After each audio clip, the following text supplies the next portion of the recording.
These hard-working little birds are Baya weavers, best known for the elaborately woven nests, which are constructed by the male birds.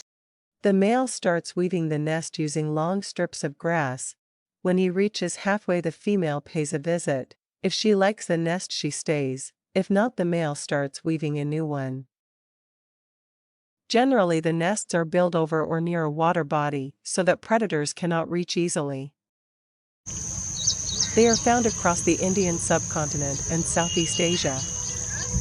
These are social birds, living and foraging in flocks. These birds are testament to nature's creativity.